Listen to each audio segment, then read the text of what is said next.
Hi, Fee here, and welcome back to another segment of Tea with Fee.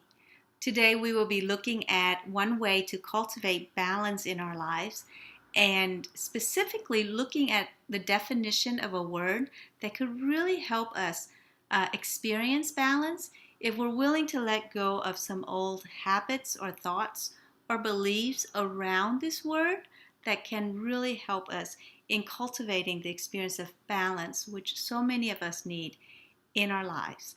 So, if you have not made yourself your favorite cup of tea, pause the video, make yourself your tea, and then settle back in here with me to continue this discovery of balance in your life. The word that I would like to offer and take a closer look at to bring about balance is the word being. B-E-I-N-G.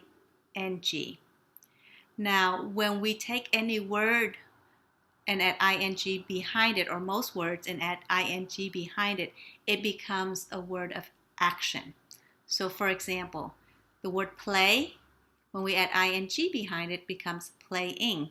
So it's an act of play.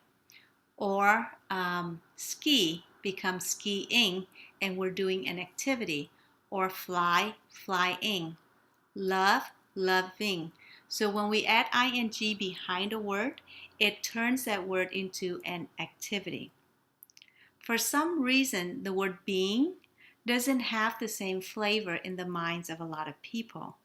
Because when the word comes up, oh, learn to, rest in your state of being, or you really should connect with your being more, as we sometimes hear.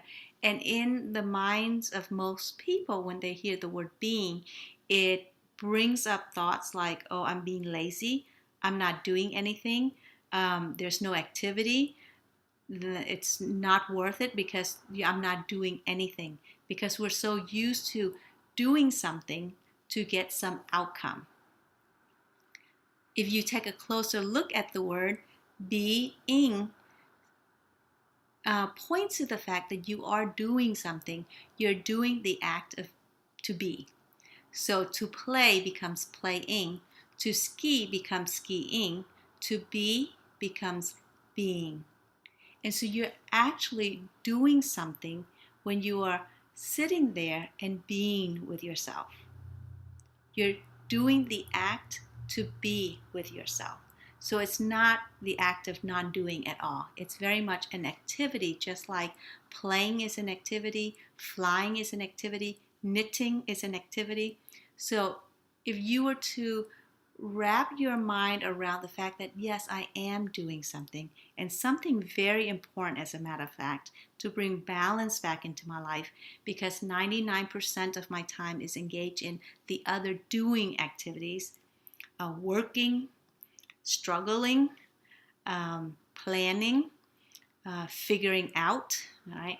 All those other activities. To bring some balance back, I'm going to be engaged in the activity to be with myself, to be in the experience of quiet, to be in the experience of ease, to be in the experience of relaxation, increasing those relaxation responses to bring balance to the stress producing responses that we are engaged in the other parts of our lives.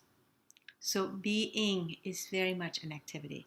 And if you have ever tried being still for 5 minutes and noticing how difficult that is, you'll come to realize that it is very much a task. Just like for some of you, knitting is a very difficult activity, or bungee jumping is a very difficult activity that you can master if you put practice behind it. Being, the activity to be, may be very difficult at the beginning. And with practice, you can actually come to enjoy and relax into it a great deal. So shift your perspective from thinking that it's not a state of non-doing to very much a state of doing that you can practice and become better and better at. So let us be in a state of being together.